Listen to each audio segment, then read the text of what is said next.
നമസ്കാരം ഡോക്ടർ. ഇദ്ദേഹം ഒരു JCB ഡ്രൈവറാണ്.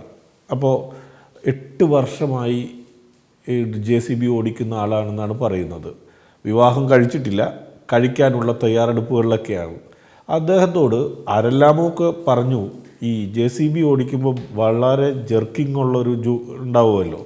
അപ്പോൾ അത്തരത്തിലുള്ളൊരു ജോലി ചെയ്തുകൊണ്ട് നിങ്ങൾക്ക് കുട്ടികളുണ്ടാകില്ല എന്ന തരത്തിലൊരു മെസ്സേജ് എവിടെ നിന്നൊക്കെയോ അദ്ദേഹത്തിൻ്റെ മനസ്സിലേക്ക് കയറി കൂടിയിട്ടുണ്ട്.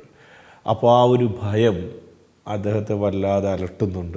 ഇനി കല്യാണം കഴിച്ച ഒരു കുട്ടി ഉണ്ടാവും ബുദ്ധിമുട്ടായിരിക്കുമോ, ഞാനൊരു പെൺകുട്ടിയെ ബുദ്ധിമുട്ടിക്കുന്നതിന് തുല്യമാകുമോ എന്നൊക്കെയാണ് അദ്ദേഹം ചോദിക്കുന്നത്. ഒന്ന് വിശദമായി ഈ കാര്യത്തിൽ ഒരു മറുപടി നൽകണമെന്ന് ഡോക്ടറോട് അഭ്യർത്ഥിച്ചിട്ടുമുണ്ട്. ചില തൊഴിൽ മേഖലയും ഫെർട്ടിലിറ്റിയായിട്ട് വളരെ അടുത്ത ബന്ധമുണ്ട്.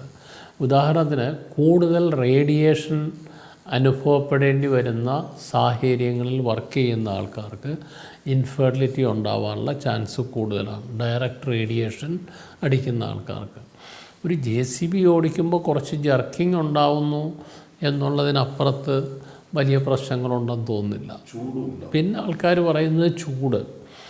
യൂഷ്വലി ഈ ഇൻട്രാ ടെസ്റ്റിക്കുലാർ ടെമ്പറേച്ചർ കൂടുമ്പോൾ അത് സ്പേംസിൻ്റെ ക്വാളിറ്റിയെ അഫക്റ്റ് ചെയ്യുമെന്നാണ് മനസ്സിലാക്കുന്നത്. പക്ഷേ അവിടെ ആ വൃഷ്ണസഞ്ചിക്കകത്തുള്ള രക്തക്കൊഴലുകളുണ്ട്.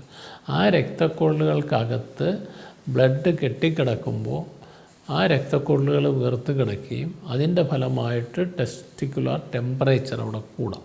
അതിനകത്തുള്ള ടെമ്പറേച്ചർ കൂടിയിട്ട് തെർമൽ ഡാമേജ് വന്നിട്ട് സ്പേമിൻ്റെ ക്വാളിറ്റി കുറയുന്നതായിട്ടാണ് മനസ്സിലാക്കുന്നത്.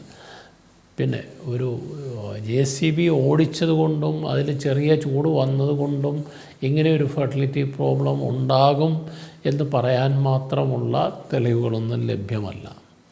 പിന്നെ വളരെ കൂടുതൽ ചൂടടിക്കുന്ന സ്ഥലത്ത് നിൽക്കുമ്പോൾ ചിലപ്പോൾ ഉണ്ടായേക്കാവുന്നതാണ് പൊതുവെ ഡോക്ടേഴ്സ് അഭിപ്രായം പറയുന്നത്. എങ്കിലും ഇതിന് കൃത്യമായ ഒരു സ്റ്റഡി ആ കാര്യത്തിൽ നടന്നിട്ടില്ല.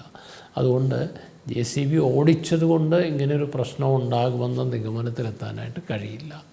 മറ്റൊന്ന്, ഈ പഴയ JCBകളിൽ നിന്ന് മാറി ഇപ്പോൾ ഉള്ള JCBകളുടെ ക്യാബിനൊക്കെ AC ആക്കിയിട്ടുണ്ട്. അതുകൊണ്ട് തന്നെ ഈ പറഞ്ഞ അധികം ചൂട് അനുഭവപ്പെടലോ ഒന്നും വലിയ പ്രശ്നങ്ങളല്ല. ചെറിയ ജർക്കിംഗ് ഉണ്ടാവും. ജർക്കിംഗ് ഉള്ളതുകൊണ്ട് ഇങ്ങനെ ഒരു ഇൻഫെർട്ടിലിറ്റി ഉണ്ടാവാനാണെങ്കിൽ അത്തരം ജർക്കിംഗ് അനുഭവപ്പെടുന്ന പല ജോലികളും പല എക്സർസൈസും ഒക്കെ ചെയ്യുന്ന ധാരാളം പേരുണ്ട്. അവർക്കൊക്കെ പ്രശ്നങ്ങൾ വരണം. അപ്പം അങ്ങനെ നമുക്ക് ഈ ഒരു വർക്ക് ചെയ്തുകൊണ്ട് പ്രശ്നം ഉണ്ടാകുമെന്നുള്ള നിഗമനത്തിലേക്ക് എത്തിച്ചേരാൻ കഴിയില്ല. മറ്റൊരു വിഷയവുമായി നമുക്ക് അടുത്ത എപ്പിസോഡിൽ കാണാം. നന്ദി, നമസ്കാരം.